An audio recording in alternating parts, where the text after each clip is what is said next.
বিএনপির পক্ষ থেকে আমরা যেমন 6টি সংস্কার কমিশনের কার্যক্রম সক্রিয়ভাবে অংশ নিয়েছি, তেমনি ঐকমত্য কমিশনের প্রতিদিনের আলোচনায় আমাদের প্রতিনিধিগণ কার্যকর অংশগ্রহণ করে চলেছেন।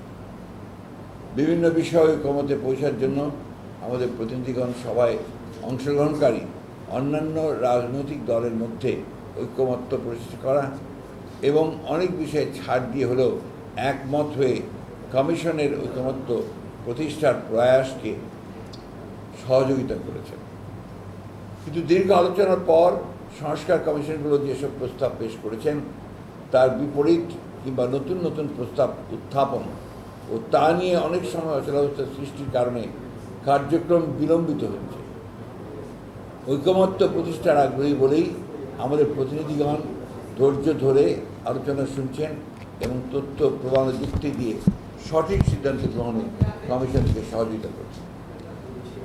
রাষ্ট্র পরিচালনায় গুরুত্বপূর্ণ কতিপয় প্রতিষ্ঠানকে শক্তিশালী করার নামে জনগণের নির্বাচিত সংসদ, নির্বাচিত সরকার তথা রাষ্ট্র কাঠামোকে দুর্বল ও অকার্য করার কোনো প্রস্তাবের যুক্তিসঙ্গত বিরোধিতা সংস্কারের মূল উদ্দেশ্যের সাথে সঙ্গতিপূর্ণ বলেই আমরা মনে করি।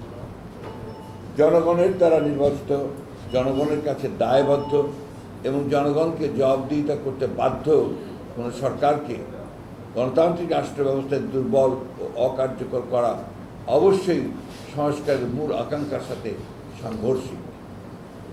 ফলে এমন কোনো প্রয়াসে সমর্থন জানানো সংস্কারের মূল উদ্দেশ্যের পরিপন্থী বলে তা থেকে বিরত থাকার অর্থ সংস্কার প্রক্রিয়াকে বাধাগ্রস্ত করা নয়, বরং এই প্রক্রিয়াকে সহযোগিতা করা। প্রিয় সাংবাদিক বন্ধুগণ, 6টি সংস্কার কমিশনের মধ্যে পুলিশ সংস্কার কমিশনের বিষয় এখন আলোচনায় আসে। তবে ওই কমিশনে আমাদের দলের প্রতিনিধিবৃন্দের কাছে আমরা যতটুকু জেনেছি তাতে র্যাব বিলুপ্তি সহ প্রায় সব বিষয়ই ঐকমত্য প্রতিষ্ঠা হয়েছে।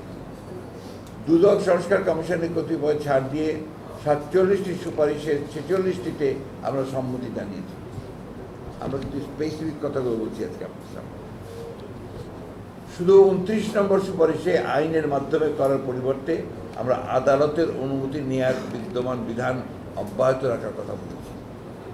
আমরা মনে করি এটা না হলে দুদকের কার্যক্রমকে অহেতুক বিলম্বিত করার সুযোগ সৃষ্টি হবে। জনপ্রশাসন সংস্কার কমিশনের 208টি সুপারিশের মধ্যে 187টি প্রস্তাবের সঙ্গে আমরা একমত হয়েছি এবং 5টিতে আংশিক একমত হয়েছি। 5টি সুপারিশে আমরা ভিন্ন মত পোষণ করেছি। 11টি প্রস্তাবে আমরা একমত হতে পারিনি, যেগুলো দেশে প্রদেশ সৃষ্টি, পদোন্নতি ও অন্যান্য প্রশাসনিক অসঙ্গতির বিষয়। উল্লেখযোগ্য যে পদোন্নতির বিষয়ে আপিল বিভাগের রায় কার্যকর রয়েছে। বিচার বিভাগীয় সংস্কার কমিশনের গুরুত্বপূর্ণ 89টি সুপারিশের মধ্যে 62টি সুপারিশে আমরা একমত হয়েছি, 9টিতে আংশিকভাবে একমত হয়েছি, 18টিতে ভিন্ন মত পোষণ করে যুক্তিসহ পরামর্শ দিয়েছে। উল্লেখযোগ্য যে বিচার বিভাগের স্বাধীনতা বিষয়ক সকল প্রস্তাবে আমরা একমত হয়েছি। প্লিজ,